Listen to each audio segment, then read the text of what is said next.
Talent तो पता नहीं था, लेकिन इसका श्रेय मैं देना चाहूँगी अपने मोटापे को भी और हाफ अपने टैलेंट को, और सबसे ज़्यादा अपनी माँ को। अगर मेरी मम्मी मुझे एक बार मुंबई ना लेकर आती तो ना ये मोटापा काम आता, ना मेरा टैलेंट काम आता।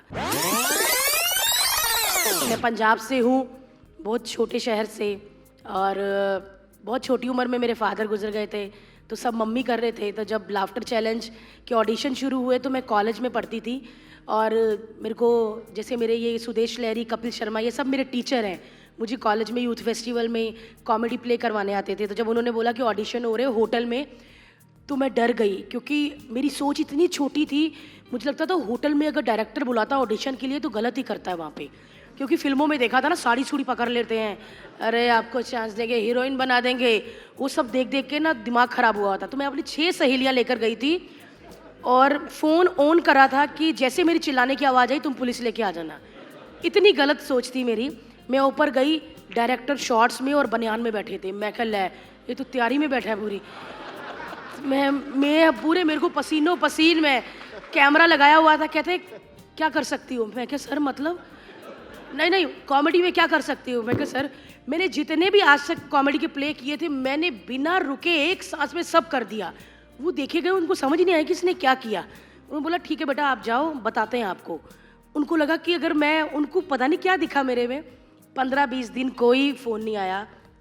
फिर फ़ोन आया एक लड़की का, इतनी इंग्लिश बोली, मैंने तो पहले रख दिया, क्योंकि हमारी पूरी फैमिली में कभी पंजाब वालों की इंग्लिश वैसे कम इतनी सुनी नहीं होती। तो उसने बोला कि मैं एंडे मॉल से बोल रही हूँ, प्रोडक्शन हाउस से। तो मैंने मम्मी को कहा कोई अंडे बेचने वाले फ़ोन कर रहे हैं बॉम्बे से। तो मम्मी ने कहा, मैंने कहा वो क्या होता है? बोले प्रोडक्शन हाउस होता है। मैं कहा वो क्या होता है? बोलते हम लाफ्टर चैलेंज बनाते हैं और आप शॉर्ट लिस्ट में हो, मुंबई आ सकती हो। मैंने बोला 1 मिनट, मैं सारा मम्मी बुलाते पे सानू बॉम्बे, कहते पे आना। तो मम्मी कहते और पैसे भी नहीं थे कि कैसे जाएंगे, क्योंकि रोज़ कमाते थे रोज़ खाते थे, ऐसे वाला था। तो मैंने बोला कैसे आना है? बोला आप अपनी मम्मी के साथ आ सकती है, अपना नाम दीजिए, मैं आपको मैसेज करती हूँ PNR नंबर। मेरे को PNR भी पता नहीं था क्या होता है। वो नंबर आया, मैं ले लेके वही घूमी जाऊँ। मैंने टीचर को बोला, मैं कहा ये PNR नंबर क्या होता है? कहती बेटा ट्रेन का भी होता है, फ़्लाइट का भी। मैं कहा मैम ये देख दो जरा। कहती ये फ़्लाइट का है। फ़्लाइट का टिकट था और हमको पता ही नहीं था फ़्लाइट कैसे पकड़ते हैं। जो रियल मैं वह बता रही हूँ, क्योंकि मैं कभी भी बनावटी नहीं बनती कि नो हम फर्स्ट टाइम नहीं बैठे थे, पहले भी बिल्कुल भी नहीं। हमको पता ही नहीं था। हमने, मेरी में और मेरी मम्मी ने ट्रॉली भी नहीं लिया था। हमको लगता शायद वो भी पैसे से होती है, जो ट्रॉली हम सामान लेके जाते हैं ना। तो एक अंकल आंटी कुछ जो कर रहे थे, हम उनके पीछे वही कर रहे थे। वो सामान दे रहे थे, हम सामान दे रहे थे। बोर्डिंग पास दे रहे थे, हम बोर्डिंग पास ले रहे थे। हमने सब उनके पीछे किया। और जैसे ही बॉम्बे आए, तो मैं जब बॉम्बे लैंड होने वाले थे तो रात हो गई थी। मैं नीचे देख रही थी, इतनी लाइटें, पानी। तो ऐसे लगता है ना कि जब हम अपने घर जाते हैं वापस, तो एक सुकून मिलता है ना। मुझे लग रहा था कि मैं अपने घर आ रही हूँ वापस। तो इतना अच्छा लगा मुझे। और 2008 28 मार्च जेट एयरवेज, मेरी ज़िंदगी की पहली फ़्लाइट। और आज मैं इतनी कंट्रीज़, इतनी सिटीज़, इतनी फ़्लाइट्स ले चुकी हूँ कि मुझे खुद भी याद नहीं। और मैं जितना भी श्रेय देना चाहूँगी मेरी मम्मी को देना चाहूँगी, क्योंकि हमारे सारे रिलेटिव्स ने बोल दिया था अरे बॉम्बे लेके जा रही है लड़की को, देखना इसके साथ कोई शादी नहीं करेगा, सर पे बाप नहीं है, हम तो नहीं आएंगे भैया इसकी शादी में, ऐसा सा करेगी ये वो। अभी भी लोगों की सोच इतनी घटिया है कि उनको लगता है कि बॉम्बे में अगर लड़की जाती है तो गलत तरीके से आगे बढ़ती है। वो बिल्कुल भी नहीं। जितने भी लोग मुझे टीवी पे सुन रहे हैं, देख रहे हैं, प्लीज़ ये सोच निकाल दीजिए, क्योंकि मुंबई में टैलेंट की कदर बहुत होती है। आई नो 5 उंगलियां बराबर नहीं होती, करते हैं कुछ लोग ऐसा, लेकिन उनको लगता है कि हम टैलेंटेड नहीं है, हमारी ब्यूटी है तो इससे काम लो। लेकिन मुंबई में टैलेंट की बहुत कदर होती है। आज एक मोटी लड़की, हैवी वेट लड़की 9 साल से ऐसी जगह पे खड़ी है कि दूसरी कोई लड़की उसको टच कर नहीं पाई।